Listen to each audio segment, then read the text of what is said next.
All right, and we're live. Welcome, guys. How's it going out there today? We got beautiful day for me right now. yeah, it's looking good. We can see Marty. I'm guessing your weather isn't quite as nice if you're in a gym. Yeah, we're 20 to 30 mile an hour winds, gusting to 40 today, so that'd make it a little hard. Okay, cool. Well, we're So we, just getting so we got a started. practice rod. Nice, nice. You got the practice. We're just getting started here with the boot camp. We got a full session. This is actually the first session of the first day of what's going to be like a 5-day boot camp. And we're going to be walking through everybody through all of fly fishing. We're starting out with casting, which I think is essentially, right, you can't fly fish without the cast. So we got two amazing instructors here, Marty Mcvey and Kalyn Hoggard, both who've been on the podcast, the Wet Fly Swing podcast, and both who are, top-notch instructors. And so this is pretty awesome. We got a bunch of great things. But first off, guys, tell us before we jump into this today, give us a heads up on who you guys are. Maybe Marty, we'll start with you. And I'm going to click over to your website so we can kind of take a look at that. Give us a little intro. Sure. Excuse me. I'm recently got my MCI Master Casting Instructor certification through FFI, and also recently was able to make the Team USA, their fly casting team. I'm located in Central Iowa, and Nice. and with Kalyn, we both do individual casting lessons at each one of our locations, and we also do jointly. We do virtual casting lessons together online. So that's just a little bit about me. Yeah, awesome. That's good news. Kalyn, I didn't. The hands are up. It's like, wow, Marty, you're on the team. So this is a big. I didn't realize that. Awesome. And Kalyn, how about you? I already know you were already a superstar out there doing. You almost won the whole thing, right, this year? I got third place in 5-weight distance at the U.S. Open this year. So third in the U.S. Open, which was good. You know, stand next to Steve Ray Jeff and Henry Middle and act like I can cast kind of like they do. That was a good time. But yeah, Marty, I mean, he put in all this work and we really didn't know how the qualifiers were going to be. And he put in a lot of work and got himself into position to be on the team, which is awesome. I'm super proud of him. But yeah, I'm just here in Madison area. I basically will travel around the Madison area for the most part for in-person lessons and stuff like that for casting instruction. But, virtually we can be anywhere. So yeah. I think we both kind of keep our thing as far as our areas are concerned, our regions are concerned for people that we can see in person. But I think we're really getting into the meat of really reaching out into the virtual program and making it work out, I guess worldwide. Nice. Yeah, exactly. And that's what we're going to talk about today. We've got a great offer for folks that are listening. This is awesome, though, because we're kicking off the boot camp. You guys are going to walk us through basically, we're going to get started on casting, some basics, but then we're going to get into some higher level stuff. We're going to help people, basically improve their cast. I think that's a big struggle for a lot of us, whether that's the wind or trying to cast a little bit farther, or you got a big trip coming you're getting ready for. How do you do some things to prepare? So we're going to have you guys jump on that today. We're going to bounce around to the screen. So we're going to have Kalyn full screen. We're going to have Marty full screen for a little bit there, and then we're going to also jump back. I'm going to share a little bit on, if you guys want to check this out. First off, Marty Mcvey, you can go to martymcveyflyfishing.com. Definitely follow Marty here. You can also check in with Kalyn, theflyroad.com, and you can get some more information there on what Kalyn has going. And just back to the boot camp. So this is our main hub. If you haven't checked out the hub on the Wet Fly Swing blog, we've got all the sessions are here. So we have right here, we're just, as we get down here, Thursday, that's today, so 10 a.m. Pacific time, 1 p.m. Eastern time, we've got Kalyn and Marty here. And then this afternoon at 2 p.m. Pacific time, we're going to get into Bob Lindquist talking dry flies, and then we're going to finish up the day tonight with Norman Mocktima, who's going to be doing some great stuff with nymphing. And so that's the session. You can see him. And then Friday, we're going to do it again. And then Saturday, we got this all the way up until, we're going to take a little break on Sunday, and then Monday, we're going to wrap things up, and it's going to be a great weekend. So if you haven't already, you can actually add this to your calendar. If you want, right there, click that calendar button. You can add it to your calendar. So that's the scoop today, guys. You're kicking us off. We're going to get started here in a few minutes. I just had a couple of notes before we get going here. I wanted to note that the Q&A, what we're going to do is have you guys present, and then we're going to hold questions. If you have any questions, there's a comment section. Go ahead and leave those comments. If you're hearing us okay, put those, maybe just put a comment. Let us know you're hearing us okay. I think I'm hearing you guys fine. So, but if you have a question, put it in there. And then at the Q&A at the end of this, we'll do a Q&A. We'll answer the questions. We'll kind of get into it. We got a couple bonuses we're putting here. I want to give a shout out to, I'm going to zip through really quickly back to the website so you can take a look at a couple other things I want to mention. We have a couple of sponsors for this one, and really we always try to have a conservation partner on board for every event we do. Today, we got Fishhound Expeditions, who's awesome up in Alaska. They've been doing some programs there, so we want to give a shout out to Fishhound Expeditions. You can see there's some podcast content we've done with them, but they're also doing some great stuff in the conservation area. So if you want to support some great conservation groups, check out the Susitna River Coalition. They're doing some great stuff out there to protect the wild lands of Alaska, and you can see that beautiful area. If you haven't been to Alaska, definitely the Susitna drainage is a cool place to hit it. You can actually hit this through the road system. And then also I want to give a shout out to the Salmon State, salmonstate.org. They're also doing some great stuff trying to protect salmon. We've heard about the bycatch issues and some of that. So just that's a big one for us. So today, support Fishhound, support all the conservation partners we have here. And then as we go, we're going to jump into this in a little bit. But we got one more bonus, guys. For those that are on here, we're giving away a fly rod. And we got an Airflow. Airflow is also giving away a fly rod here today. So we're going to give this away on the end of day 2. So the only thing you have to do if you want to get a chance to win this fly rod is just follow. So Marty, Mcvey, Kalyn, Hoggard, you guys, you're on Instagram. Give us a heads up on your Instagram. Yeah, I'm Marty Mcvey, fly fishing. Go ahead. You go ahead. Go ahead, Marty. I'm at Marty Mcvey fly fishing. And I'm at the Fly Road on Instagram. Yeah, the Fly Road. And then you can look me up on Facebook too. Just my name on Facebook. I'm trying to get more involved with the Facebook side of social media. Yeah, cool. Yeah, awesome. So if you do that, just follow these guys, and you can follow Wet Fly Swing podcast as well. And then what we're gonna do is, as long as you're following one of our sessions, we're gonna circle back and then pick somebody who followed you guys, and we're going to give away a fly rod. So as long as you're following these guys on this this session or over the weekend, as we get this, we'll be doing that. So tomorrow night, and I can't remember, I think we're fishing up with a steelhead fly. Well, we're doing a spay casting session tomorrow night. So Friday night we'll be doing that. I believe. Let's see. Actually, let me just take a look at this just to make sure I'm not screwing this up, because we got a lot of sessions here, and I want to make sure I'm going to go back to this page, the boot camp. So again, this is the easy place. So Friday, yeah, so we do have it. Yep. So we got spay casting right there. So we'll be doing spay casting Friday. So we'll wrap up. So we'll be announcing the winner of the fly rod there. So cool, guys. Well, that's what we got. That's all the admin pieces. We're gonna jump into this in a little bit. Actually, right now, let's switch over. And I think Kalyn, you're gonna kick us off, and I'll let you introduce more of what we're talking about today. We're about 5 minutes after the hour, 6 minutes after the hour. This is going to probably be a 45-minute to an hour session. If you have any questions, like I said, go ahead and throw them in the comments, and then we will ask those as we get into it in the Q&A session at the end. And yeah, Kalyn, you ready to take this over and go for it? Ready to go for it. All right.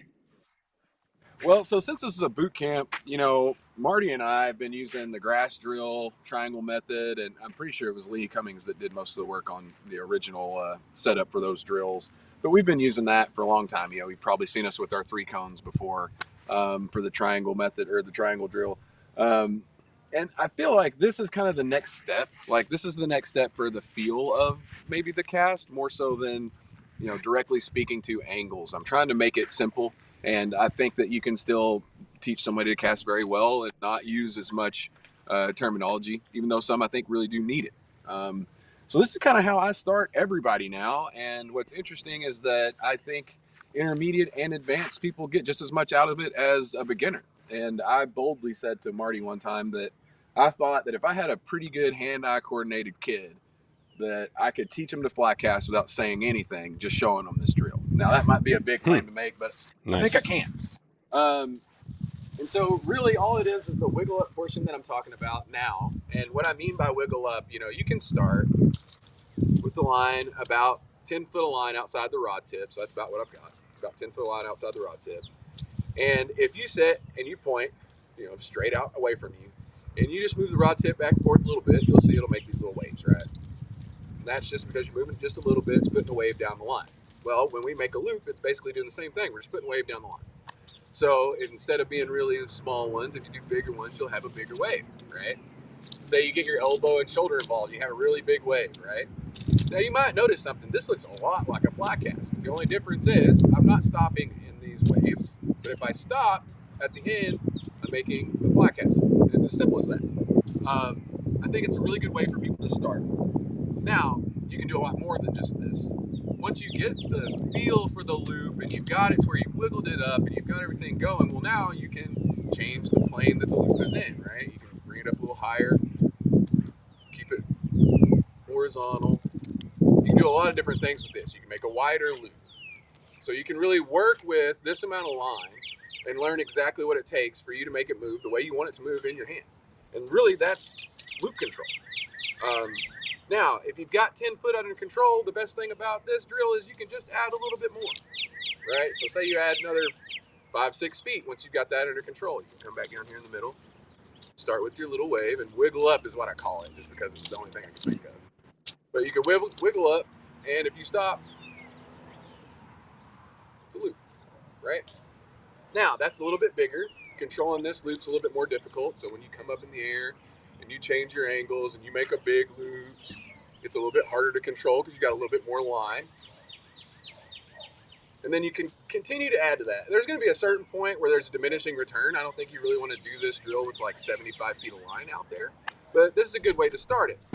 So then for like intermediate to advanced casters, you get a certain amount of line out, and we're not going to necessarily wiggle up every time, but we're going to do the same drill. We could do it hauling out on the side. Getting used to it, bringing it up, casting it high in the back, low in the front.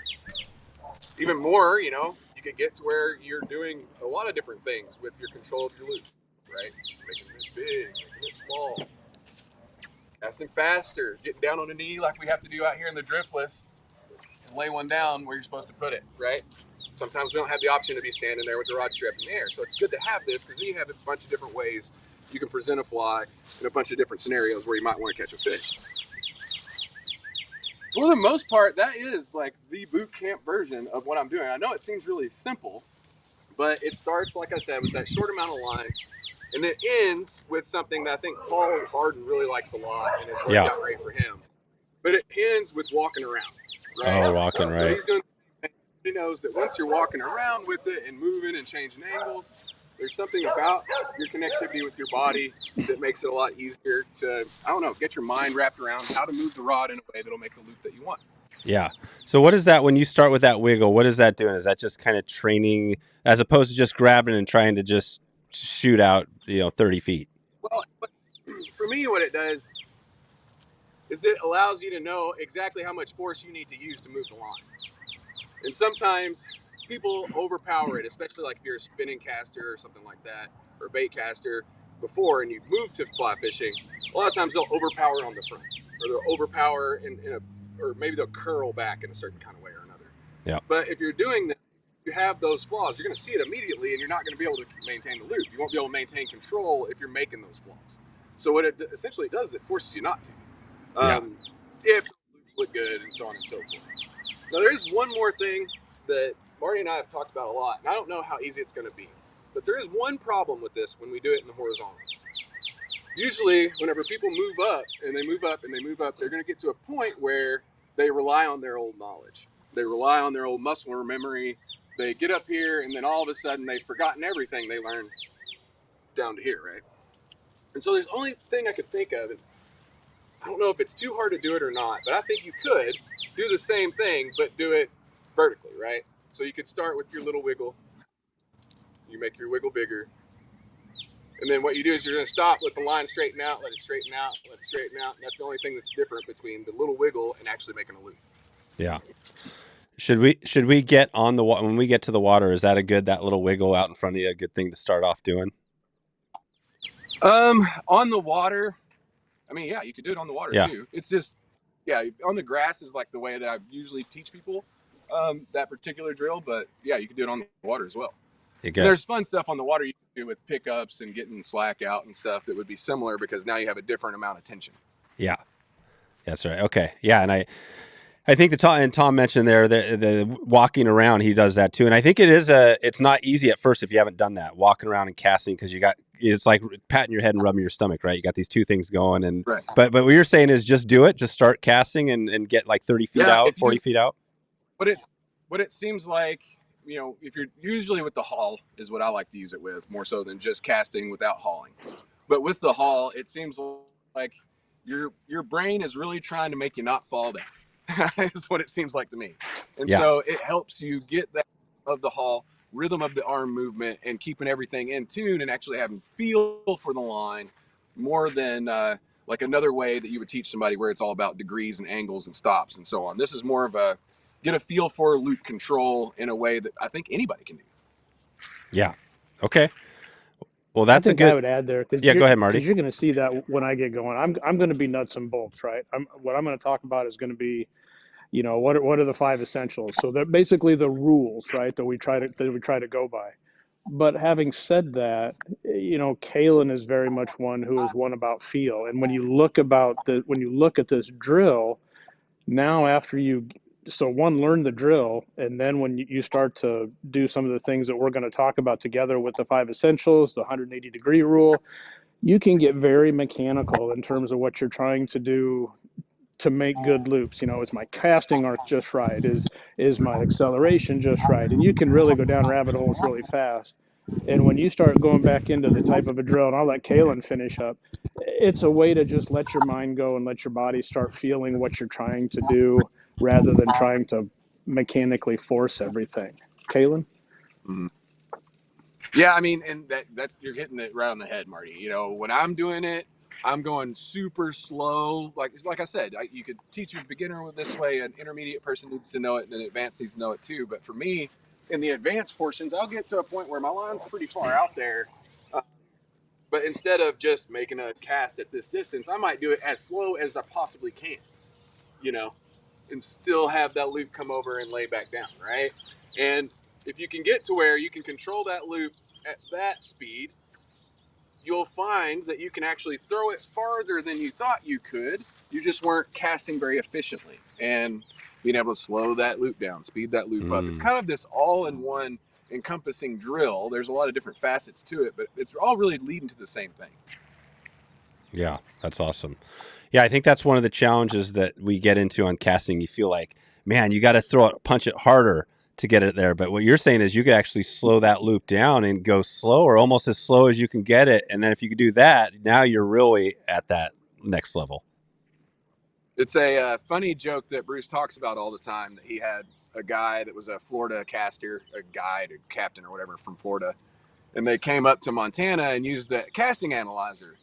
And Bruce was throwing the same distance, approximately the same, line speed and loop shape as the other, well, not shape, line speed, as the guy from Florida. But the guy from Florida on the analyzer was putting 400% the amount of energy into it that Bruce was, for it to go the same distance.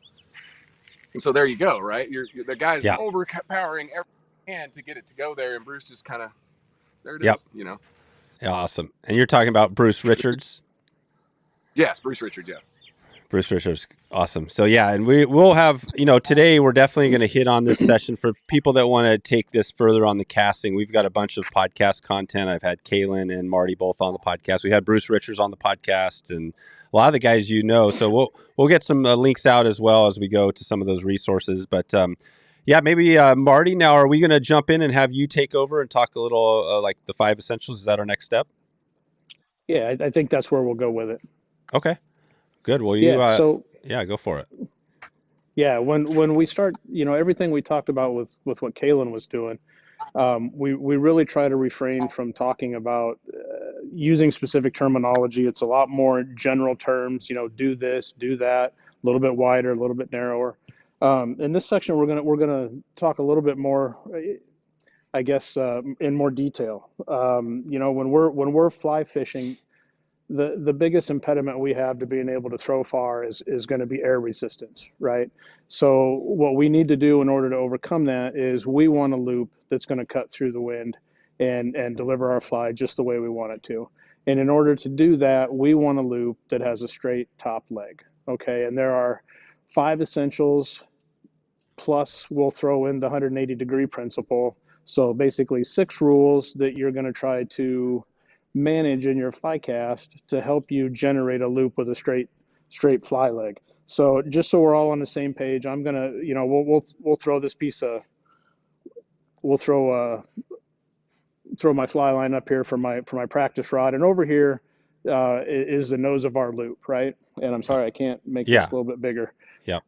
But the fly leg then, so if we go to where the red meets the yellow over here, that's the apex of our loop. That's the forwardmost point of our loop. And everything from the apex to our fly is called the fly leg, and everything Okay. from the apex to our rod is called the rod leg. Okay. So what we're trying to do then is make that fly leg just as straight as possible. If we can make our fly leg as straight as possible, that loop is going to have the most energy that we can put into it. That the fly leg is the only leg that is moving through the air, and a straight fly leg is moving faster than the other types of legs that we can have, and it's going to cut through the wind better. It's going to be more accurate in the long run. And there will be times where you'll have to go away from it for different reasons. But to start everybody out, that's the loop we're trying to generate for everybody. And when we start talking about how to do that, the top leg of our loop, the one with all the energy, gets its energy from the rod tip. And the shape of that top leg, fly leg, is going to be determined by the shape, or the shape that our fly leg takes. I'm sorry, our rod tip takes as we accelerate that rod tip through the casting stroke. So what we're trying to do then, I'll use my practice rod here, I'll back up a little bit. Yeah. So if we start with our rod at the beginning of our casting stroke and we start to accelerate, right away that rod starts to bend because of the weight of the fly line. And as we accelerate and accelerate, we accelerate smoothly so that our rod bends progressively and our rod tip stays on the straight line rod tip path. Okay, so if nothing else today, that is probably the most important thing to take away today, is that we want our rod tip to travel in a straight line path. And that is the first of the 5 essentials that we're going to talk about. Rod tip follows the straight line rod tip path so that we get a fly leg that is perfectly straight, as straight as we can get it. And a rod tip path straight line is no dips, no side to side. You want to get that tip going in a straight line wherever you're casting. Right. We want it to go straight. We don't want it to windshield wiper up and over. Yeah, show what that would look And like. as you Show us said- the tip on that rod. If you're casting a straight on that rod, how does that look like versus a not straight? What would be how would you maybe give us an example? We'll probably see it when you cast. You mean an actual? Okay. Yeah. Yeah. So if I want a straight line rod tip path, I'm going to accelerate. The rod tip bends. The rod bends. The rod has to bend in order for me to stay on the straight line rod tip path. I hit my stop. My rod continues to unbend and my rod tip stays on that straight line path. Now, 2 things happened right there. The second part of the essentials is I have to apply force properly in order to progressively bend the rod. And what does that mean to use the proper amount of force? It means I want to accelerate the rod butt smoothly. I want to have constant acceleration through the cast. Okay, so that's what's going to cause my rod to bend progressively throughout the casting stroke. The third essential then is, where do I start and where do I stop? Okay, and that's going to be determined by where my rod max bend is. Okay, so when my rod is bending at that maximum, I know that where I stop, my rod tip has to be on that same line. And when I start, it has to be on that same line as well. So I have to match my casting arc, or the angle that my rod travels through during the casting stroke. I have to match that so that the rod tips at each end match where the rod tip is going to be at maximum rod bend. Okay, and it sounds very complicated, and we'll talk about that in a second. Mm-hmm. Our fourth essential then is our pauses on each end. So after we've accelerated and hit our stop abruptly, we have to let that fly line unroll before we make our next cast. And in most cases, if we're dry fly fishing, we just need the fly line to unroll. If we're throwing nymph rigs or streamers, we probably need to let those flies unroll as well, okay? And then once they've straightened, then we can make our cast in the opposite direction. If we go too soon, we have fly line up in the fly leg, and we introduce the 5th essential, slack. And slack is a killer. Slack robs each one of our casts of energy, making it so that we are less efficient. We're having to use more energy than what we want to or need to make the cast if we do everything properly. So, that sounds fairly complicated. And then the next question has to be, well, what am I watching? How do I watch 5 things at the same time to know what I'm doing? I'll back up here and start making a cast like we talked about, Dave. Yeah. Um, And is so that rod you're using? Is that a good thing? We should be picking up for a practice rod. It's a very nice little tool. Yeah. Echo makes this one. It's supposed to mimic as close as they can a full 9-foot rod and feel like you've got the weight of a full fly line on that rod, and it does a nice job. You can see if I take my rod tip in a straight line path, I get getting some loop. There we go. Yeah. My top leg, my fly leg is relatively straight. So Right. when we talked about how do I decide where my casting arc should be and how much force, let your top leg or your fly leg dictate that for you. So if you start seeing sort of a rounded top leg, most of the time what that's telling you is that you're starting to use your rod almost like a windshield wiper, and you're going in a big rainbow, and you get a big rainbow out of that fly leg. Okay, so narrow up that casting arc a little bit and direct your motion more forward and back instead of down and front, up and down and back, up and down and front. Okay. As far as your pauses go, again, kind of watch your top leg. And one of the big things we see a lot, I guess it could be either one of them, people that don't wait for it to unroll and they're going back and forth. You can hear some snaps in there once in a while. And then when you go to deliver, we get a pile out there. It doesn't actually deliver for us because all that slack that we put in by not pausing long enough just robbed our cast and our fly line and our fly leg of all the energy that we've been working so hard to put into it. Now, the opposite that you can get into is that it sags and then I cast. And where this becomes a real issue is if you let it go too far down in the back, now I want to go down in the front because my fly line, when I make a cast, first has to go up. I'm going to have a tough time making a downward trajectory in front because my fly line, to get where my rod tip is, wants to go up first before it comes down. So that's one issue you're going to have, but also picking up, ticking in the back, catching the grass, catching the water in front of you. And then also as this unwinds, it's essentially slack when it's below the horizontal of where your rod tip is. So you want to try to keep that fly line and your fly leg around your rod tip height. Don't let it sag too far in the front, and don't get in a big hurry with your pauses. Okay. The other place we can introduce slack into our system, we see it a lot with people starting out. Kalyn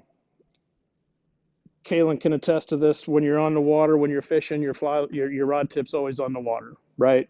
You're stripping streamers. No matter what you're doing, when you go to set the hook on a fish, you want to be moving the hook just as soon as possible, so your rod tip's on the water. Same thing with a cast. We want to start on the water, give it a little bit of a lift, and then pick it up off the water and make a cast. But inevitably, what we see a lot of times, people who are just starting out always want to start with the rod tip waist high, maybe eye level. And now you can see I've got a lot of slack that's my fly line's hanging straight down to the water. And in order for me to bend that rod properly, like we were showing in the demonstration, I have to go through almost half a cast before it works. And you can see because of that, I get a big upward open, not a lot of energy in that back cast. Okay. So again, there's a lot of slack. Slack is a killer, and it hurts us in many ways. So I guess it's not an issue with slack, but if we don't apply our force smoothly, we can end up creating a dip in our rod tip path, and you can see we create a little bit of a tailing loop as it comes through. So how are you doing that? So you're dropping your tip there a little bit? Nope. Well, yes, but not by moving my hand up and down. So basically, on that particular case, I'm coming through slow at first, slow, slow, slow. And we see this a lot again with people just starting out because you tell them to be smooth and they misinterpret smooth for slow. So what they realize is they get halfway through that casting stroke and they're like, oh my gosh, I don't have enough I haven't put enough acceleration into the rod to make that fly line go Right. out. So So you what they punch it. do is, yeah, so they go slow, slow, punch it, and that punch causes my rod to bend more, and causes my rod tip then Right. to dip, and it causes a dip in So the that's fly number leg two. as So you're well. breaking the number two principle, which is putting the Proper app, force proper. yep, Yeah. yep, proper application of force. That's it. Yeah, Um, a lot of us do that. I think, especially if you're trying to cast really far. Let's say you're trying to get that 80-foot cast or something out there, and you just, I yeah, guess that would go back into the hull, which I'm sure you guys are going to touch on. But yeah. So this is great, Marty. What other things are you thinking here? Are those the 5 principles? I mean, how do you remember all those? How do you the, apply them when you're out there? yeah. Well, one you're going to commit them to memory, right? Yeah. Those are going to be the five because there's only five. So the hard part is going to be then being able to go out and put in the reps and focus on them one at a time. And once you get one of them down, add another one two at a time, things of that sort. Because it's very hard to do five things at the same time. So, Yeah. and usually when people are starting out, they've usually just got a couple of things that are giving them issues that they have to work on. What I was going to say related to a dip in the rod tip path, that's what happens in practice, but where you see it out on the water is somebody's out there and they got a spot they want to get to with their fly, and they're going to shoot some line, and they give it a little bit of extra energy to shoot the line, but they don't open their casting arc up. Yeah. And when they don't open that casting arc, they create that same dip, and that's where they get that tail. How many guys have you heard, Kalyn, that have made the comment that, if I'd have just made the cast on the last cast, I'd have been okay. And that's why constantly. that statement constantly, exactly. And you'll hear that from Well, instructors and too. I'd Well, go you even should have delivered on the last one. right. Well, and I'd go Go further ahead. than that and say that a lot of the time when guys that I'm fishing with and I'm not right over their shoulder, a lot of the time when they break off big fish, it's because there was a tailing knot in that leader or in that tippet Yeah, somewhere from them punching and punching over and over. And finally they hook up, and well, it's a 30-pound fish. You lost him because you had too many knots yeah, in your leader. There's no way. You're never going to catch that fish. exactly, Yeah. Yep. Yep. exactly. I That's guess it. that's bad on Um, me for not taking that out more quickly. I don't know. Maybe I shouldn't have. Yeah. um, we'll go with one final. Bill Gamble is the one. Him and his brother. I'm sorry. Him and his Yeah. father Jay put together the five essentials. And I'm pretty sure, Kalyn, correct me if I'm wrong, but I'm pretty sure I've read where in an interview, Bill actually said on this next one, the 180-degree principle, if he had to do it again, he would probably include this as a sixth The essential. sixth. Right. And yeah, so what the 180-degree rule says is that when I make a forward cast and a back cast, for me to be the most efficient, those two casts need to be 180 degrees opposed to each other. Okay, so what that looks like, if I'm fishing, I want I want my fly line going straight to my target, and on the back cast, straight away, straight away, and that's going to be the most efficient cast I can make. And if I violate the 180-degree rule, and I can do it in a couple of ways, we talked about it already. If I let that fly line go back and drop down below, well, now my fly line is not 180 degrees from a trajectory perspective to my target. So when I make that cast, that fly leg is going to shoot up and going to open my loop up. But the bigger one that we see a lot of times is, especially when somebody in an open stance, is they cast forward, but they cast out and to the right. I don't know if you can see that a Oh little yeah. bit. Yeah, we can. And yeah, so when I come forward with that forward cast, I don't know if you can see it on the screen or not, Yeah. but that top leg is winging out to Yeah, the it's winging. outside or to my left, and it's not going straight towards my target. So it's trying to fight the direction I'm making it go versus where it wants to go. And that may not seem like a big deal. And everything we've talked about so far as errors go, if you're 35 feet or under, you can get away with a lot of mistakes and still deliver a fly where you want it to.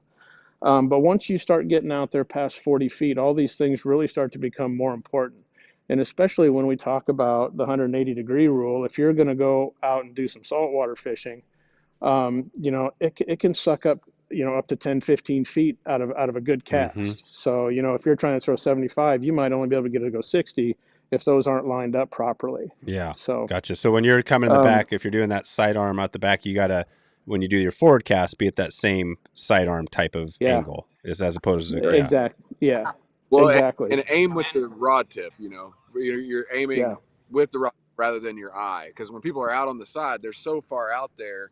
People have a tendency not to think, you know, I'm actually casting with the end of the rod versus I'm looking here and I'm casting with the end of the rod and I'm off the whole time. And that's why I'm always casting off and to the left, always cast, because you're not actually going in a straight line path from where your rod tip starts to where it ends out here. Does that make sense? Yeah. There's a lot to it. Well, we had a question here on where are these 5 things? Are they posted anywhere? Where would be the good place people can, if they forget these, to look at them online? I think we might have them on one of the blogs that we did, but what do you guys? I think the best one to look at right now would be Bruce's on the Loop. Bruce did recently went right back through all the essentials and kind of described them better in the Loop magazine, which that's an FFI magazine. Okay. Or virtual. Yeah, and that's probably on. There probably is a place that's online somewhere. Yeah. It's on. It's on the FFI. I'm a little disappointed, Kalyn. You didn't bother to say that I've got this really great article on my own website. You do? Article all about the Yeah, I did. For the local fly chapter that we have here of FFI for FFI, they asked me to do a bunch of. I did I think about half a dozen different articles for them on how to get some of the newcomers that were coming to the organization up to speed on fly casting and loop control and the 5 essentials. I've got a couple of those out there if somebody wants to take a look at those. But Kalyn's exactly right. If you want the authority on it, both of us would recommend going to the Loop on FFI and finding everything that Bruce Richards has written. Okay, yeah, he's done a really great job. That's sweet. And I'm looking, so to answer that question, there's a number of resources here. If we go, this is something right here, which is on the website. This is the Loop 5 Essentials, Bill Gamble. This is the original probably thing right here we're looking at, right? This is part of. I think it's a cut down version, because the original was a book they did that's like 29 that's right. pages. Yeah. And I do believe, I'm not so sure. Kalyn, did they put a link up there and somebody has put a PDF? That might be what it is. Original 5 essentials. Yeah, that was. Either way, I think if you Google search it, you can find some stuff out there. Yeah, but like Kalyn said, Bruce has done a revision of the pamphlet. That's it, right? That's the reprint of the pamphlet. I think it's 46 pages right here. So if you want the whole thing, this is the 46-page document right here. So you might have to send it to me, because I don't think I've seen that in a while. Yeah. Yeah, you just go to right here, 5 Essentials, Fly Fishers International, right there. Oh, it's straight off. Okay, well that was straight off. Yeah, it's all right there. Making it easy these days. So cool. All right. Well, that's that. Now, and you mentioned the bonus, the 6th, the 180-degree rule. What do you guys have next here today? Do we have another? Do we want to? Kalyn, are you going to dig in a little bit? Yeah. We could take questions here, or we could do more. But I think maybe with questions we might be able to do some more stuff. Just depends. Okay. Yeah. Let's do this then. Let's why don't you let's have people, if you have any questions, throw them in the comments. And Kalyn, why don't you just take us through maybe some upper level stuff that we could be thinking about? People that are already casting, let's say they already can cast pretty well, but and I think the haul is one thing. I think if you could, I feel like the haul is a big struggle for people. Maybe you could start there talking about that a little bit, and then give us some other things we should be thinking out to improve our cast. On top of the we talked a little bit about. Well, I just kind of said a little bit about. Sorry, we got an angry puppy. I said a little bit about how we use the triangle method, and that's got the cones, and we've talked about all that stuff before. And that is, the nuts and bolts of the drill I just showed you, where I wiggle it up and I get the loops going. I like to go to that drill for the haul starting out, but then back to the drill I showed you guys today, to get used to hauling. Walking with the haul is really good. Basically that same drill, but I'm going to kind of start from maybe a triangle method beginning. Okay. So basically the same thing I had done, except for the line was already out, is the triangle method. You learn that you can, if you pick it up and you accelerate to a stop, it'll go over there, pick it up, accelerate to a stop. Line will straighten out, right? And so for the haul, all you're doing is you're going to pull away and give back to with your dynamic hand, right? So you get up here, you're going to pull away, give back to. Pull away, right? So I'm pulling the Mm-hmm. line away from that guy, go back to that guy. Does that make sense? Yep. So for Yep. the haul, doing my drill like I was showing you earlier, what you might get to is when you get used to hauling,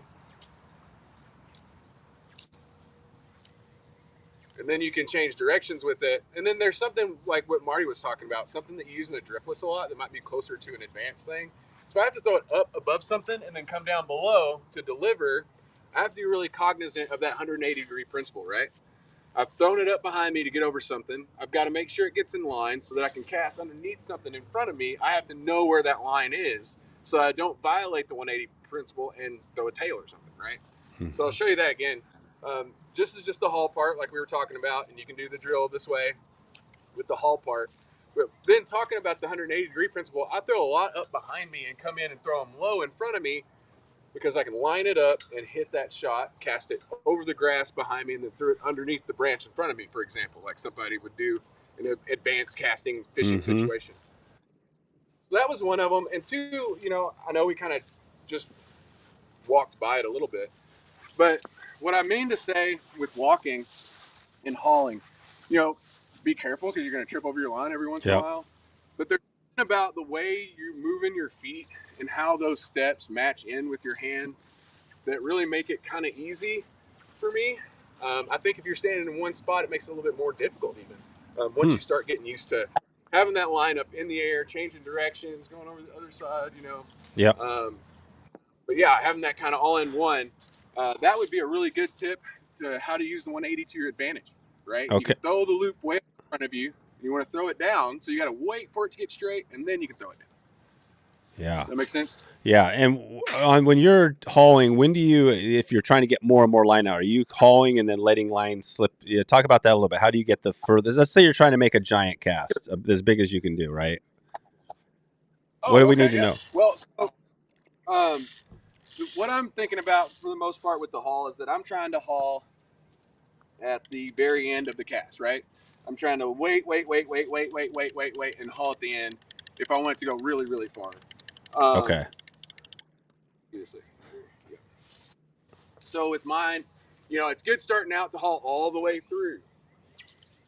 It's bigger, but it's easier just the whole time the rod's moving, right? Now, it's easy to make it go far doing that, but it's not going to go as far as holding off, and then hauling later on both the back cast and on the forecast, right? Yeah. Does that make sense? So so it's okay so you don't have to match the haul exactly with your rod. You can wait till the second half of your cast to haul. Well, it depends on who you ask. Okay. A lot of people will say you should mirror your haul specifically to your cast. Yeah. I don't do it that way. There's certain situations that I do, but for the most part, if I'm trying to get the most efficient haul possible and the most efficient cast, including the haul, I'm going to haul pretty late. And if it's going to be the farthest cast I can throw, it's going to be the latest haul I can haul. That's it. Well, and I think we'll listen to you because you're number 3 in the world right now. So I feel like we'll stick with whatever you say is in the country right now. In the country. Sorry, world country. At the last event, you're number, that's good enough for us. But tell us this. We had another question here on on the roll cast. This is another one we haven't talked about today. Can you demonstrate a roll cast? And I know it's not easy to do in the grass, but what should we be thinking about? Actually, I'll choose to do a different cast, but it'll make sense. So the roll cast is great, like if you're standing on the bank and it's in still water and everything's really controlled, or if you're just trying to get your, the slack out of the line so that you can get your fly out. It's great to have a roll cast. But if you're standing in a river, roll casts aren't very good. And the reason they're not is because the water's moving and the line is supposed to stay in one place and then you're supposed to cast it. So you're going to have to time it a little bit. It gets kind of complicated. For me, I would prefer you switch cast. And a switch cast is basically a Belgian cast that you let touch the water. So a Belgian cast, this might be hard. I can't see it very good, Marty. You're going to have to tell me if this looks right. So a Belgian cast, you kind of come out to the side and then come over the top. So with the switch cast, all you're doing is just letting the line hit. So you're going to come out to the side, let the line hit, come over the top. Now, what's different than that, than a roll cast, like I said, it's static. You static, static, static. You stop, get to your spot, you fire it. With this, since it's moving the whole time, you don't have the line on the water as long. And so that way you can bring it here and you can go and you make a roll cast essentially, but it's really a spay cast. But you make the same sort of cast, same sort of way, but it's a better way to do it. Does that make sense? Yeah. So you're saying the typical roll cast, when you think, and maybe I'll know if Marty, you want to show the typical, like, when you think of roll cast, you think, okay, slow on the water, you're dragging on the water, and then you make your roll. But I like what you showed there, Kalyn. Yeah. Yeah, there you go. Yeah. Right. This would be the roll cast, right? You stop, you get it in the spot, you make the roll cast. The difference between that and this is that this never stops. It's a fluid motion. Yeah, right? It's a one motion. So it comes back. Yeah, it's a single spay, essentially, in the spay cast. It's like a single spay. Yeah, single spay. Yeah. Yeah. They called it originally in the 90s, I think they called it a jump roll. Oh, a jump roll. The switch cast is called a jump roll cast. And it's because of its nature versus the static nature of like a roll cast. Okay. And Marty, how about you with that yarn rod? Is that something you can, or do you have any other feedback on the roll cast? Is that, I feel like the roll cast is a struggle because you again, you want to have something to shoot it out there, but sometimes if you don't do it quite right, I don't know if it's because you don't go back far enough, but you don't have enough power and it doesn't go very far. What are your thoughts on that? How do you, if you're using, maybe you're casting into the wind or you got a lot of weight, how do you do a better roll cast? Well, especially if you have a lot of weight. Go ahead. Yeah. Yeah, I think things you have to watch on the roll cast is, like you say, it's a static. You're going to pull the line back to a certain point, and then you're going to lift to your 1 o'clock, which is probably your normal casting position, and then you're going to go ahead and make a forward cast on out to the front. What can things that can happen. One, this is not a change of direction cast. Okay, you can't change directions very far left to right. Wherever you pull that anchor into you're going to go back out by the anchor. Sometimes if you're not careful and you leave it back here, now I got a lot of line stick on the water that I didn't want. And when you try to come forward, that line's going to stick. You're going to hear a loud rip. And I think it's called trunking when you get into the space side. And again, it just sucks the cohesion of the water, just sucks all of the energy out of that roll cast for you. And so then to the point, the other thing that, to Kalyn's point, why to start with the roll cast before you jump into a jump roll cast. But with this roll cast, you can see my D loop here. I've got the line going down to where it starts and hits the anchor. My rod is the straight part of the D, the round part of the D, and nothing's moving. Everything's dead. I make my cast and it goes out. Being able to cast very far with a straight roll cast can be a challenge because all of that fly line that I've got in the anchor.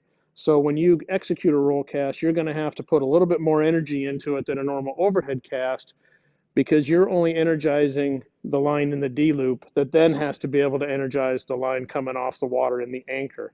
What's nice about what Kalyn was showing with the jump cast or the switch cast is when I come back, I've got a lot more line in my D loop. I may only have a foot and a half stuck on the water, but it's enough stick then that I can throw a nice roll cast back out to the front.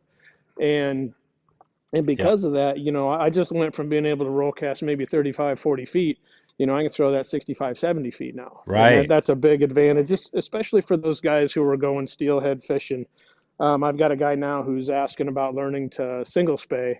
And that's exactly the reason. It's not the driftless, but he's got the same hazards of all the trees around behind him that he can't make a good overhead cast. So he's looking to get into the single spay a little bit to help him get back out to where the fish are. That's awesome. And it sounds like what you guys are saying is that's okay to do. We don't have to be set with these standard roll casts. We can actually mix in some whatever, all that, because I feel like that makes sense, Marty. A bigger D loop, do that little single spay, it's going to cast further than your roll cast is hard to get because you don't have a lot of power, right? That's the challenge with your typical roll cast. Yeah. Yeah. Or I mean, Trying not to say the wrong thing. yeah, You're right. No, it is. That's exactly right. I'm just trying to make sure I don't say anything incorrect. yeah, But with the spay, again, you've almost got a back loop going back, just like an overhead cast, except bang, it sticks on the water. You know, like I said, maybe 2-3 foot of fly line, and away yeah, you go and send that back out. yeah, So it's a very powerful cast, and you know, I remember being on the water 2 years ago. Again, same situation, trying to get across the river because the smallmouths were on the other side of the river, and I thought I had plenty of room for an overhead cast, but I couldn't shoot. I could get 40 foot out, but I couldn't shoot to get to the other 65. So I swapped out reels, put my spay line on, single hand spay line on, and yeah, I was able to shoot right across the river, no problem, and didn't have to worry yep, about the stuff behind me. So it's a very powerful tool once you get it yep. down. Nice, And I do awesome. recommend, if somebody thinks about going towards single spay, help yourself out and get a true single spay line. You can Yeah, do it without a single spay line, but that yep. line. It's like trying to cast far with a 30-foot head. You can Yep. do it, but it isn't going to be very easy. And is the single spay line versus say a normal weight for just going to be weight on that front, or it's going to be a different line, right? Diameter and setup. Yeah, the difference is when you look at a weight forward line, it's going to be it's going to be heavier. You're right. Yeah, those the single spay lines are heavier than a normal line. I want to say, is the 6 weight, Kalyn, you may know the weights better. Is that around 160 grains ish? I Something could be like that. wrong on that, but It's Yeah, close. when Yeah. you start talking about a 6 weight spay line, single spay line, I'm sorry, single hand spay line, yeah. I want to say it's up in the 240 range. So Oh, it's a okay. heavier Yeah, line, it's heavier. and the difference you'll see in the taper for a weight forward line, you know, for the most part, the belly is level, right? Oh, okay. But with the single spay line, it's bigger at the back of the head, and it tapers down towards the front. So when you make that D loop, there's a bunch of weight right at your rod tip on the dangle that you can, or I'm sorry, on the overhang that you can just Just punch when it. you send it, there's a lot of energy right there. Yeah, yeah. Okay. Cool. All right. Well, I think, are you guys ready to do a little Q&A session, or do you want to touch on anything else before we jump into it? Just want do Yeah. let's do the one thing related to, um, relating to your rod that you're choosing. We didn't talk about it much, but there's a big push for stiff rods right now. Right. Okay, there's Faster, a lot faster. faster rods are out there, and if you can bend a faster rod, good for you. But there's a lot of us out there, and I'll throw myself into this, who don't bend it as much as that rod probably needs to be bent. And when you look at applying force and how much energy that force translates to the fly line, energy going into the fly line is equal to force times distance, right? And so if I've got a very stiff rod, I'll back up here. If Yeah. I've got a very stiff rod and I'm not bending it very much, right? Okay. So if I'm not bending this rod very much, there's my casting arc. It's not very wide. So my rod tip in this case might have moved, say, 3 feet. But if I've got a rod that's a little more flexible towards the moderate side of moderate Mm-hmm. fast, I may bend that rod quite a bit more. So now my casting arc starts here. I come through on the bend a lot more than I had before, and it ends over there, say, at 6 foot. So if you assume that I use the same amount of force on both of those casts, it's just one rod bent more than the other one. The second one, the Yeah. softer rod in that case, if distance is the only thing that changed, then I just put twice as much energy into that cast because I went 6 foot with my rod tip instead of 3 Right. foot With with the my same rod tip force. So you can get a longer with cast the with the same same. force. Yeah. Yes. Yeah. Yep. And So a and lot of vice ways, the versa. slower, the medium action rods or whatever medium, there are a lot of ways an easier rod. And I think for the beginners too, they're easier because you feel the line better, right? Exactly. It's a lot easier to feel the load in the rod and the unload in the rod.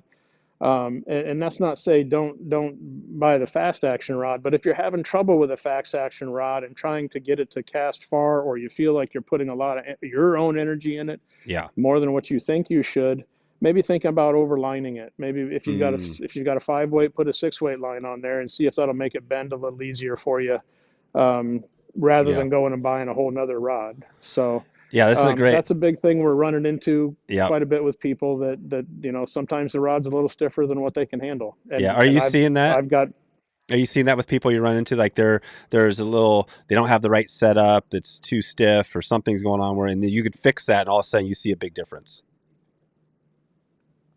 You want to take Well, it, I'll tell Kalyn? you where it's the most noticeable.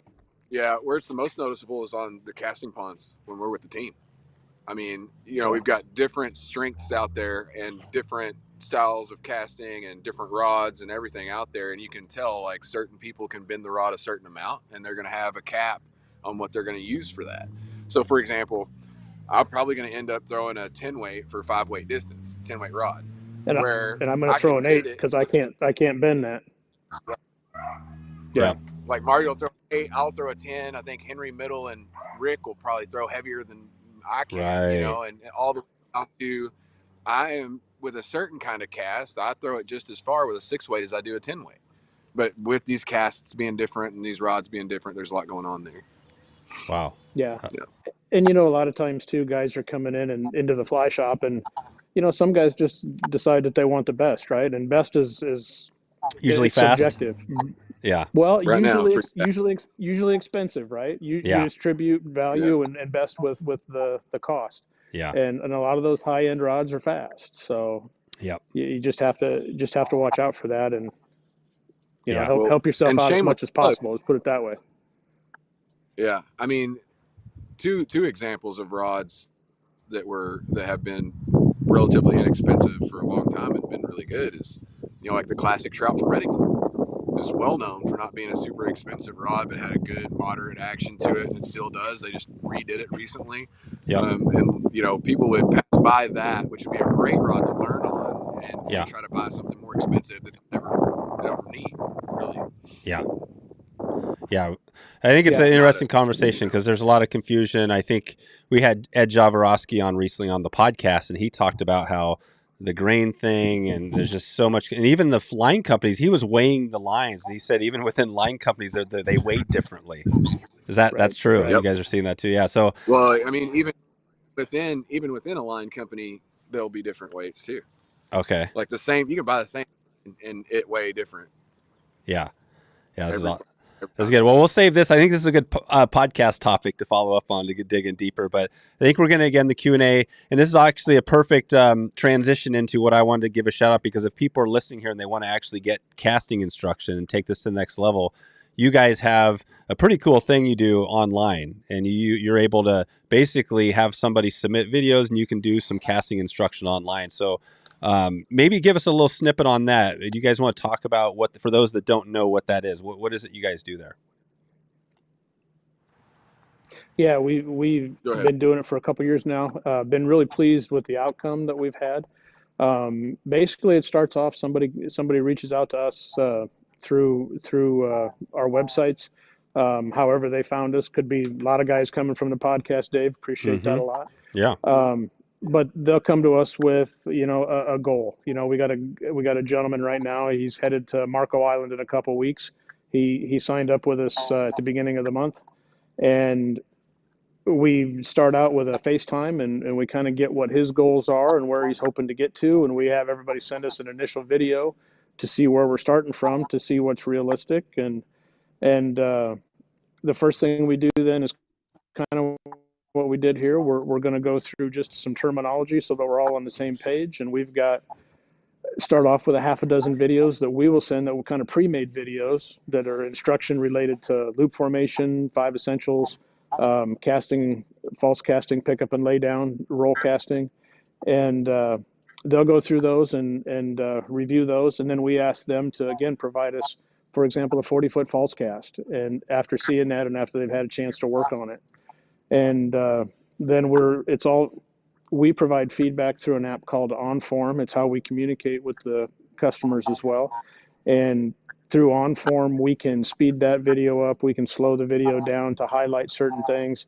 We can draw on it. We can draw angles, lines, curves, and we can also do a voiceover then. So we'll just walk them through their casts and some of the things that we see. And like we said earlier, you can't change a whole bunch at one time. So we'll pick the things that we think are going to get the biggest bang for the buck at first, and we'll just keep working down through issues till they get to where they're comfortable where they want to be. And hopefully by the time they're done, again, they're videoing themselves, and you can watch over time that the videos get better, meaning that we don't get as big of errors. And I think part of that is they start to become their own coach. You know, our whole goal is to make it so that they don't have to come back to us down the road. Right. So, Kalyn, you want to add anything? Other than that's a poor business model. Where they don't. Yeah, I think too, something that's worth pointing out, and what I do, even individually, if I'm going to have a lesson with somebody, usually it's an hour and a half lesson, and we get through basically what I showed you guys and what Marty showed you guys, but as a lesson. That's why it kind of worked really well today. Yeah. A lot of the time they'll do one of those and then they'll want to get onto the video after that. And I think that I tell everybody that's the best way to do it, right? You get a good idea of what we're wanting from the casts and stuff. And then if I have you as a virtual student as well, we don't have to meet up every time. You can work at your own pace and we can get things worked out more easily, I think, that way. Yeah. That's awesome. So you guys get to analyze and you get to look at so we're looking at your cast, but you get to actually take, so like we had some questions here about casting, like what does it look like when the rod tips off, and you guys will be able to look at that. And this OnForm app is pretty amazing, right? I mean, I've heard a lot about it, but this thing is really high quality. So you guys can, is it just as easy if they were in person when you guys look at the video? Or is it, you know what I mean? Is it pretty close? Like if you're watching the video versus if they're right next to you? It's very nice to be able to slow things down. Right. It really can, it can really help identify what the rod tip is doing. And I think I come to conclusions faster with OnForm than what I do standing in the grass, because in the grass, everything's moving so fast. And you know, you'll try things to see if incrementally to see if you can get to the same point. But in the grass, I like. Oh, go ahead, Marty. Sorry. No, you're fine. Go ahead. Yeah, in the grass, I set up the tripod and set up the camera every time now. Yeah. So I mean, watching them, I see what I see, but I want them to come and look in the camera and see what I see too. Right? If they look at it on the iPad and they see why they're not stopping where they think they are, it really does help. And so for me, it's basically just become just how I teach in general. I guess, you know, I think because I think it's the best way to do it. I can slow stuff down. It's too easy when I can slow it down. Cool. Well, I want to show a quick little cool thing we got going, and this is a little off of here. I'm just going to pop over the screen here so people can take a look at this, and this is the official reveal. But we're doing a cool thing, Wetfly Swing Pro, which is our membership group. So if people sign up to this week while we're open in the boot camp, they can do that. They're actually going to get a casting lesson with you guys essentially for free. So it's going to be covered. So it's a kind of a cool thing where if they join here, at the QR code, it's an easy way to actually get access to everything we have going on Wetfly Swing Pro, which is we have a lot of cool things going. We have a bunch of master classes in there. We also have some trips we're doing. We also have, you know, some of this we're doing. We got some patches coming out. We got some swag. We got some cool stuff going. So we're throwing back to the old school. But yeah, if people want to check that out, hit that join, and you can actually see all the details of what you get from Wetfly Swing Pro. So you get all that. Plus you get to work with Marty and Kalyn, essentially for a free casting instructor to get in on this. And we'll get some details there. So let's jump into, that's Wetfly Swing Pro. That's a casting session. Let's talk just question wise. And one that, you know, came up here is the 180 degree kind of, I don't know, we call it another principle, rule, whatever that is. How do you monitor yourself? Again, well, maybe Kalyn, you mentioned, is this something where the video is the best, or how would somebody know when they're doing that correct? You need to know what the effect is for the wrong thing that you've done, right? And so we kind of talked about that a little bit. You know, if you're doing the windshield whopper cast, for example, you're going to see a big wide loop out in front of you. And so a lot of that is going to have to be linked to kind of how you view that thing. Marty, you have something more, I guess, maybe to add to that? Yeah, this is a real big problem I have. Okay, so some of the things I've done to correct it. One, if you've got an iPhone and a tripod, put it up in front of you, and just take a video of your cast as you're normally practicing, and you'll be able to see that the back cast is going out to in my case, the right for a right-handed caster. and I'm trying to go straight ahead with my forward cast. At least that's how you can identify it. And now in order to fix that, I like to find a grove of trees. I've got a park by me that has a row of evergreens, and I just keep scooting closer and closer to those evergreens, trying to keep that back cast out of the trees. Yep. If you don't have the trees, you can go ahead and what I did earlier was, if you've got a tape measure, lay a tape Yep. measure and you stand in the middle of it and just try to keep that rod tip running up and down that tape measure to Yep. straight that back cast out. So That's a good yeah, tip. those are the I've things heard people say to do those are it the issues I've had. next to a. Yeah, I've heard people say to do it next to a building, but I Yeah. don't know. I appreciate my that. Right. I guess that really. Yeah. You're not going to go out there Yeah, very far. exactly. With That's right. you know? Yeah. Yeah. And, Okay. and that'll help both. We didn't talk about it in the when we did the 5 essentials, but we said the straight rod tip pass, right? Is just Yeah. for, whichever casting or plane you're Straight. in. But what we just talked about to fix the 180-degree rule principle also works if you've got a tracking error where you're just coming out and around. Yeah. So that's not good what you just did there. That's not a good right. So A lot of people and do that. to identify that one, we see it most of the time on the back cast, not so much on the forward cast, but it can happen. And what you'll notice is that instead of the loops being stacked vertically, they're going to be side by side parallel, and that's when you're coming on a back cast, it should be just a mirror opposite of your forward cast, not laying around sideways and then coming over the top. Yeah. So that's how to identify that. So one. the one from where you're standing, 180 is like straight back. If you go straight back behind Correct. you, you're coming straight back forward. There's that, and then straight. Correct. Straight and straight. That's 180. Yep. So if you're going to your and right, this is just a tracking error. Yeah, that's your rod not good. tip. You're not controlling the rod tip coming through. So okay, that's 180.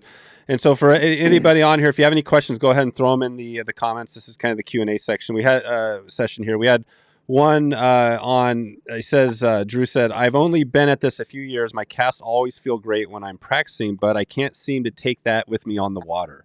Any tips?" So that's the that's the challenge, right? You got everything's feeling good like now, and then all of a sudden the wind starts blowing, or there's a tree behind you, right? What are you telling people? How do you take the practice to the next step? I mean, practice like play is my thing, and I'm all about like I said, the kind of with the drill that we were showing. If I'm gonna most of the time in the spring, say the spring's coming, right? We're gonna have the caddis patch before too long, so it's gonna be fun inland fishing here in the driftless before too long. But I rarely ever get the opportunity to be like right here casting at fish. Usually for me, I'm on a knee and looking over, like I was saying earlier. I'm on a knee and I'm looking over a tub of grass. I had one time last season. Marty had to be here making the cast, and then had to reach men to get it around all the grass that was in the way. Well, Marty could do that because Marty practices that. Yeah. I guess the easiest way is to make practice so close to real that it helps you be more successful. Yeah. So practice those conditions. If you need to cast, what's the one cast we hear a lot about is, I guess it's the reach man. You make that cast and you're trying to get it without, so you don't have to mend. Can you do that? Do a cast where you want to, what's a reach cast is what it's called, right? Yeah, it's a reach mend. Reach mend. Maybe I can do it over the camera. I don't know if I have enough room. And the reason it's called. Go ahead. So what I did. We see that. What it looked like. That's it. So basically, now as I've stopped like this, the line is going to go around the tripod and it goes over to the left, and it's straight line out there. So what I did was I casted there and reached around the tripod. So now the fly is around the tripod. My line's almost a perfect seal. Yeah. Do that again. Do that reach mend again.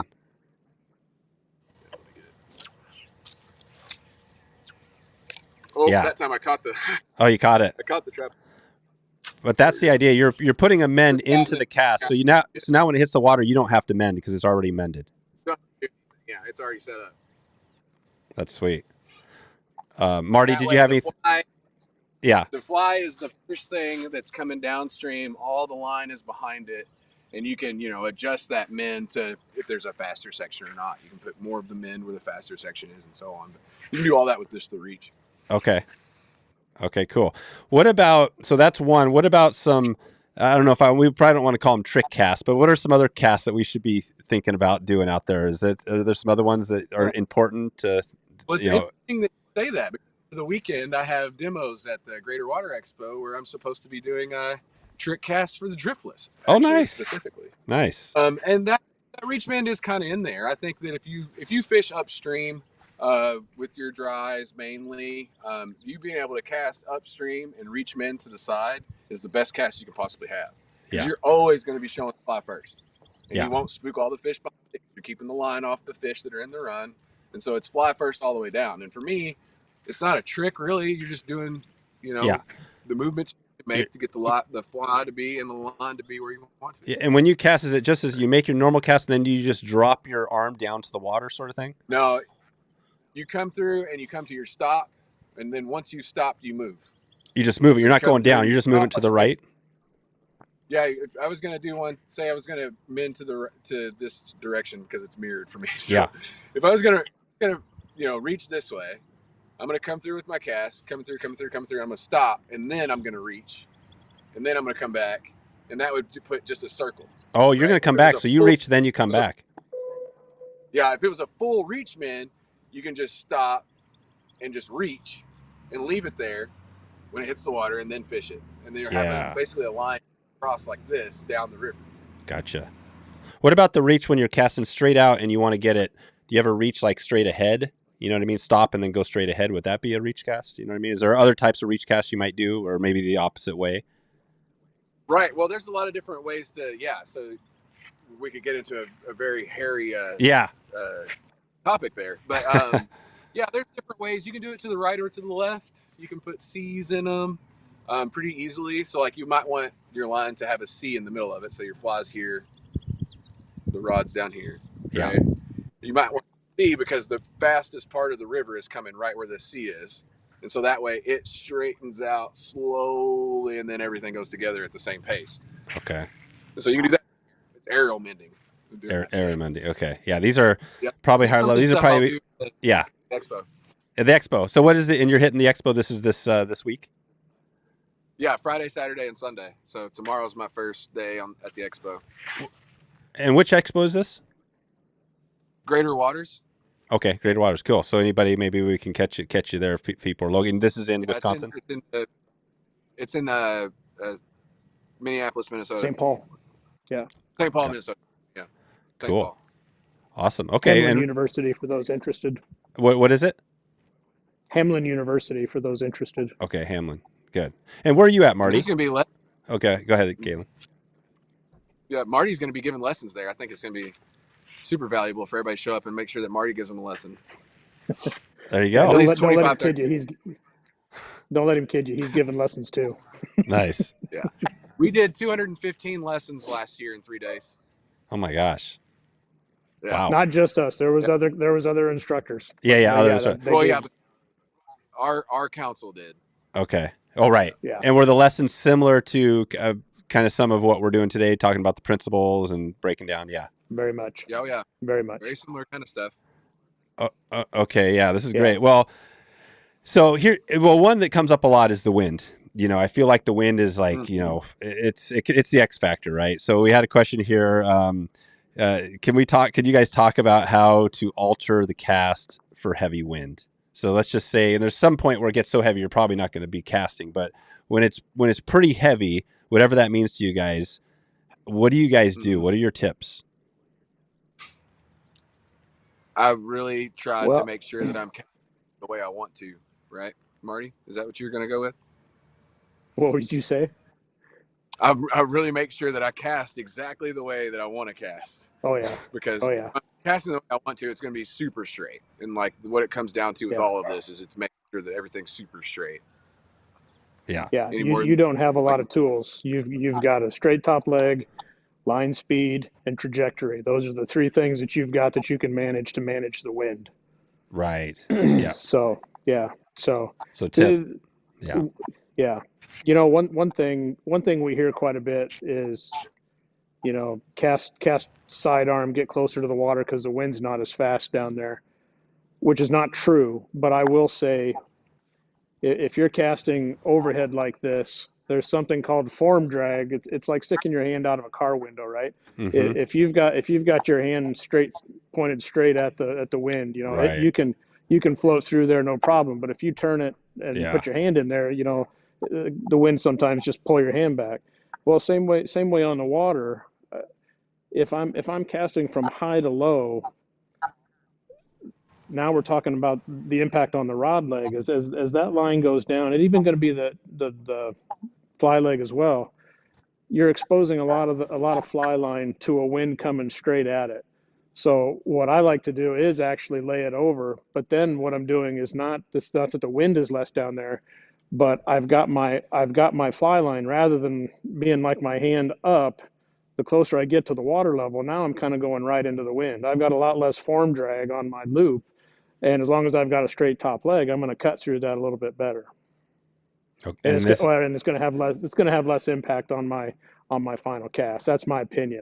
yeah. I'll And state this it is that if you're way. keeping it low, kind of lower, down low on the cast, the side. Yeah, I'll cast out to the side and just change that to direct trajectory to be more closer to parallel with the wind. That way I don't have as much form drag coming down through the wind. Yeah. And again, you're trying to make that fly unroll 2 to 6 inches above the water so the wind can't blow it off your target at all. Yeah. Yeah. And I think, And the other way yeah, go ahead. Oh, go ahead. I was just going to say, I saw Cliff was the other- asking about the sidearm. Cliff said he was down in Argentina, it sounds like, and he said it was crazy down there. And he said the sidearm is what helped him deal with the wind. And it sounds like you're agreeing with that. That's a good thing that can work. Again, that's It my, can. I don't, yeah, go ahead, Kalyn. Yeah, it can. But really, it's about being fast and straight. I mean, everything is about being straight at the end of the day. And if you're straight, it's going to blow up on you. Yeah. And I'll give you a great example. So with like sea trout that we do for competition, that fly line is going really fast. I mean, you can hear it. It's screaming, going real fast. We're using 10-foot rods. It's basically like a 10-foot 8-weight. Okay. Well, as you get going faster and faster, it will start to blow up in front of you. And what I mean by blow up is if you're not perfectly straight, it's going so fast and it's getting all that wind resistance that it'll make it big and make it kind of throw off to the side or throw off, one way or the other. And it's because you're not going straight through there. And it's not necessarily it's the wind, but it is. It's kind of the same thing. You making that line going so fast through the air is essentially the same thing as a heavy wind straight into it. Yeah. Yeah, gotcha. Wow. Yeah, that makes sense. So, and what you're saying is, Kalyn, when you're doing the, and what Marty said, you're on the side, which is good. But if you're not a straight line tip path and you're not doing the principles correctly, it doesn't matter if you're sidearm. It's not going to work on it. Yeah, it won't matter. If you're not straight, it won't matter. That's right. Yeah. Yeah. It sounds like, I'll even, yeah. Go ahead. I'd like to expand on that a little bit too, what we've talked about. We talked about a lot of when you get to the advanced stuff, but until you get good loop control and you can throw those loops with straight top legs, it's tough to move forward with a haul. If you try to haul with wide loops that that have a rounded top leg, you can pull down, but the loop is not going to pull the line back up, and now you've got slack again. So spend a lot of time on being able to throw good loops with straight top legs, and then move on to the haul. And then what you're going to do for all the trick casts, if you agree with this, Kalyn, you're going to start breaking the principles one at a time, just to get the fly, just to learn to get the fly where you want it. Yeah. Right. So it's okay to, once you get at that level, you're actually going to break some of those principles to make the cast in the fishing conditions. A little bit, not break, but bend. Well, some of them you will. I mean, take a look at the curve cast, an underpowered curve cast. You're going to be breaking the tuck cast. Yeah, you're going to be You're just going to be. Some of those are going to be broken. Some of them are going to be bent. So that's cool. Yeah, but learn to stay within the rules first before you move on, because it'll make everything beyond that a lot easier. Yeah, yeah, we're getting definitely some wind questions. I think that is a nemesis for people. The wind is it's challenging, but like you're saying, you got to get the principle. That's why the 5 principles are so key. Is that if you can nail those, and like you're saying, you can video yourself doing it. You can see your top lay. You can see whether it's straight or not. So that's a good, get your phone up there in a tripod, video yourself doing it. Yep. Oh, you're muted there, Kalyn. Sorry, I had crows attacking. There are a few things you can do, and I'll just to make one example. For example, we talk about trajectory, maybe not so much, but if you're casting and you cast high in the back and low in the front, right? This is Yep. your trajectory. Yep. That's 180. This right here. You got to say plain wings. Okay. Yep. So if the wind is behind you heavily and you're casting forward, you don't want it to be down in the back because it's going to throw it onto the ground. That wind's just going to push it down into the ground. Like when you try to come forward, it's going to hold it on the ground. So you would prefer throw it up into it instead of throw down into a wind. Oh, right? up On into your the back. wind. Now, Yep. on a forward cast, you don't want to do that. On a forward cast, you want the fly to turn over right at the water if you can, because if Yeah. you let it turn over 5-6 feet in the air, it's going to blow it all over. It's going to blow it everywhere. Right. Right. So that's a couple of things you can do with trajectory, but it's really about being straight and being, efficient. And Yeah. faster is good, like hauling is good, but being straight and being efficient is basically the root of all, right? That makes sense. Okay. Well, this is great. I think this was a good, amazing first session, you guys. I think what the cool thing is that people can take it further now as they're listening here, and people kind of check this out in the replay. They can come in, and if they want to take this next step further, we mentioned it. You guys do a casting instruction. We've got Wet Fly Swing Pro. They can connect here. We can get that next level. And at a minimum, like we're saying, just video in your cast is a good reminder that we should all be doing just to look at, to see what it looks like. Because to be honest with you right now, I'm not sure if I have a straight top leg. I'm sure sometimes it's probably dipping on me a little bit.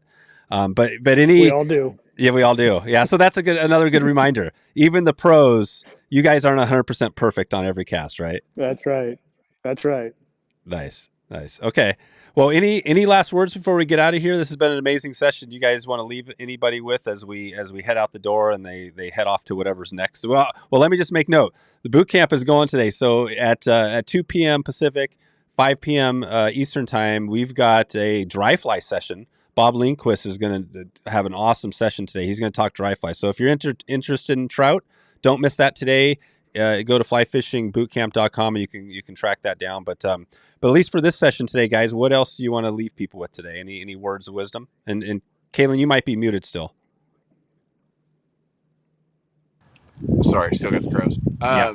I think my big takeaway is a sticker I saw on the back of my binder from the guys that examined me for the CI, and the sticker said "Slack is evil." And I think I'm going to leave it with Slack is evil. I love that. Marty's probably got a good one too. Evil. That's a good one. It's evil. Yeah. Love it. Yeah, I think the biggest thing is get out there and practice. I think it would probably floor people how much Kalyn and I are out in the grass just practicing. But even get out there 3-4 times a week, 15 minutes at a time, and work on, have a structured practice from the perspective of you're going to work on something specific. Doesn't have to be long, doesn't have to be a lot of things, but those things are cumulative and they're going to build up over time, and it's going to make your time underwater a lot more enjoyable. Yeah. Perfect. Awesome. And we just had a question about where people can follow you guys online. So I'll just search back to that. If anybody wants to follow up on this, here's the bootcamp page. But here you can just go to Marty's website here, and there's actually, you can click right there. You can send him an email directly at schedule lesson. Then you can go to flyroad.com for Kalyn. Same thing. Right there, book now. You can connect with these guys right here. So I would recommend that. Follow, and we mentioned at the start, if you guys want to get a chance to win a fly rod, your only way to do it on this is to actually go over and follow Kalyn and Marty on social media on Instagram, and then we're going to choose one winner on day 2 tomorrow night who followed you guys or one of our guests, and we're going to do that. So there we go, guys. This has been an awesome first session. I appreciate you for being here today and knocking this one out of the park. We will be definitely in touch on everything else. And thanks again for all your time.